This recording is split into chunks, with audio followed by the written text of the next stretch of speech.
सौ खबरें।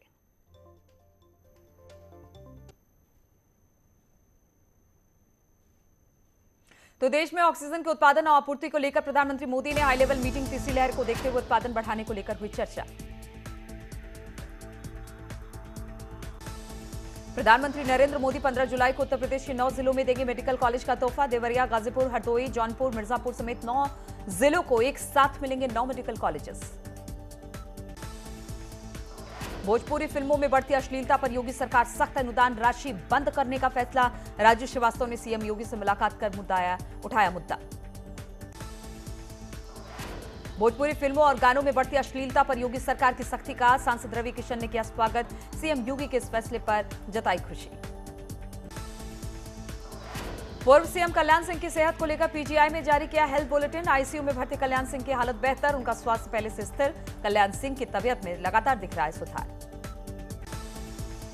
कल्याण सिंह के स्वास्थ्य को लेकर प्रधानमंत्री मोदी ने ट्वीट किया। ट्वीट में उन्होंने लिखा कि जेपी नड्डा के साथ बातचीत के दौरान कल्याण सिंह ने मुझे याद किया। उनसे बात करना हमेशा सीखने का अनुभव रहा है। पीजीआई में भर्ती कल्याण सिंह का शहनवाज हुसैन ने लखनऊ पहुंचकर जाना हाल। पीजीआई में आईसीयू में भर्ती हैं कल्याण सिंह। गुरुवार को लखनऊ पहुंचकर बीजेपी अध्यक्ष जेपी नड्डा ने पीजीआई में भर्ती कल्याण सिंह से हालचाल जाना। सीएम योगी आदित्यनाथ भी उनके साथ मौजूद रहे।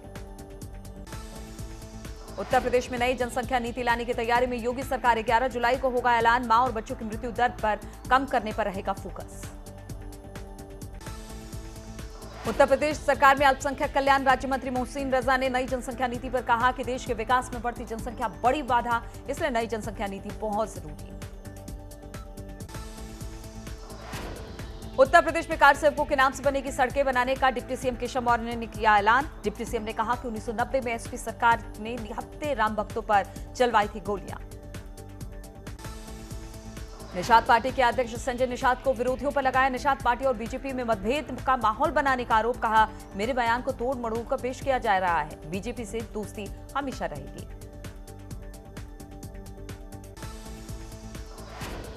ब्लॉक प्रमुख के चुनाव में हिंसा को लेकर अखिलेश यादव ने लगाया सत्ता के दुरुपयोग का आरोप। लखीमपुर की घटना दुखद, ऐसा पहले कभी नहीं हुआ। 2022 में जनता जवाब देगी।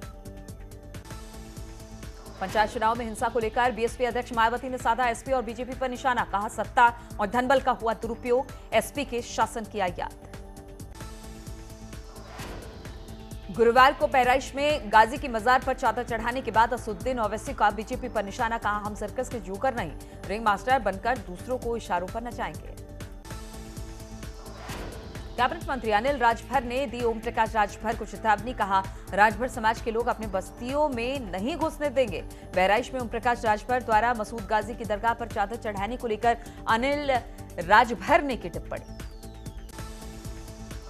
चित्रकूट में आज संघ प्रमुख मोहन भागवत की अध्यक्षता में होगी बड़ी बैठक। 5 सह सर कार्यवाहक बैठक में रहेंगे उपस्थित। 11 क्षेत्रों के क्षेत्र प्रचारक भी मौजूद रहेंगे। मत्स्य उत्पादन में योगी सरकार में बना रिकॉर्ड। 4 साल में उत्तर प्रदेश में कुल 7.5 लाख मीट्रिक टन हुआ मछली का उत्पादन।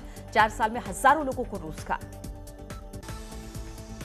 दिल्ली हाईकोर्ट का ट्विटर को अंतरिम संरक्षण देने से इनकार। कहा नियम के उल्लंघन पर सरकार चाहे तो कर सकती है कार्रवाई। ट्विटर को 8 हफ्ते का वक्त देने से भी इनकार किया। 28 जुलाई को होगी अगली सुनवाई।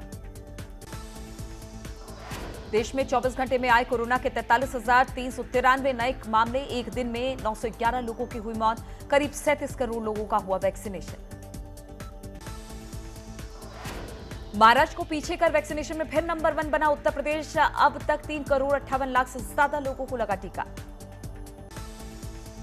प्रदेश में पहली बार मिले डेल्टा प्लस और डेल्टा कप्पा वेरिएंट के भी मरीज। गोरखपुर बीआरडी मेडिकल कॉलेज से जांच के लिए भेजे गए 72 सैंपल। जांच में सामने आए 30 पॉजिटिव केस में 2 डेल्टा प्लस और 1 डेल्टा कप्पा वेरिएंट के मरीज। उत्तर प्रदेश में डेल्टा प्लस वेरिएंट के 2 केस मिलने के बाद स्वास्थ्य विभाग में जिलों में जारी कर दिया गया अलर्ट। स्वास्थ्य महानिदेशक डॉक्टर देवेंद्र सिंह नेगी का बयान। बीआरडी मेडिकल कॉलेज से भेजे गए सैंपल में देवरिया और गोरखपुर के रहने वाले 2 लोगों में डेल्टा प्लस वेरिएंट की हुई पुष्टि।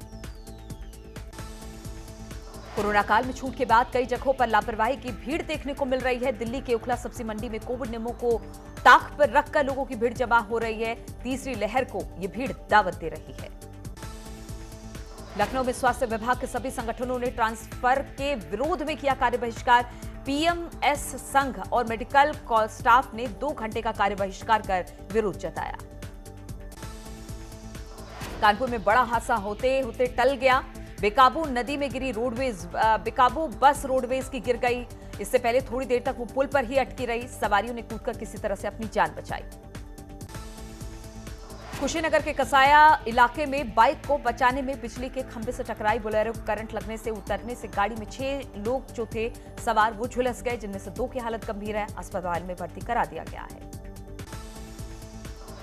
ब्लॉक प्रमुख चुनाव में आज नाम वापसी का दिन है। कल वोटिंग होगी और कल शाम को ही नतीजे भी आ जाएंगे। ब्लॉक प्रमुख चुनाव में बीजेपी का दबदबा। 826 ब्लॉक में से बीजेपी ने 275 में पहले ही निर्विरोध जीत दर्ज कर दी है। लखीमपुर में महिला से अभद्रता करने वाला आरोपी गिरफ्तार। एक निर्दलीय प्रत्याशी का रिश्तेदार है यश वर्मा। निर्दलीय प्रत्याशी के पक्ष में कल की थी महिला से अभद्रता। झांसी में ब्लॉक प्रमुख चुनाव को लेकर नामांकन के दौरान हुए हंगामे में 150 से ज्यादा पर केस दर्ज हुआ है। पूर्व सांसद चंद्रपाल यादव और पूर्व एमएलए दीपनारायण यादव पर भी दर्ज हुआ मामला। जौनपुर के मुंगरा बादशाहपुर में पुलिस ने बीडीसी सदस्य को उठाने का आरोप लगाते हुए थाने के एसपी के कार्यकर्ताओं ने किया घेराव। कार्यकर्ताओं ने पुलिस वालों पर सत्ताधारी का साथ देने का आरोप लगाया। पीलीभीत के बरखेड़ा में ब्लॉक प्रमुख के चुनाव को लेकर बीजेपी और एसपी प्रत्याशियों में विवाद के दौरान दोनों पक्षों में मारपीट हो गई, फायरिंग हुआ।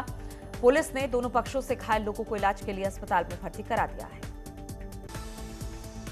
चंदौली में भरथरा कला में खेत के मेढ़ को लेकर हुए विवाद में दबंगों ने दलितों को घर में आग लगा दी। महिलाओं से बदसलूकी का आरोप भी है। सूचना पर पहुंची पुलिस ने मामले की जांच शुरू कर दी है। लखनऊ के सरोजनी नगर इलाके में एक युवक को 2 युवकों के डंडे और बेल्ट पीटते वीडियो हो रहा है वायरल। एफआईआर दर्ज कर आरोपियों की तलाश में जुटी पुलिस।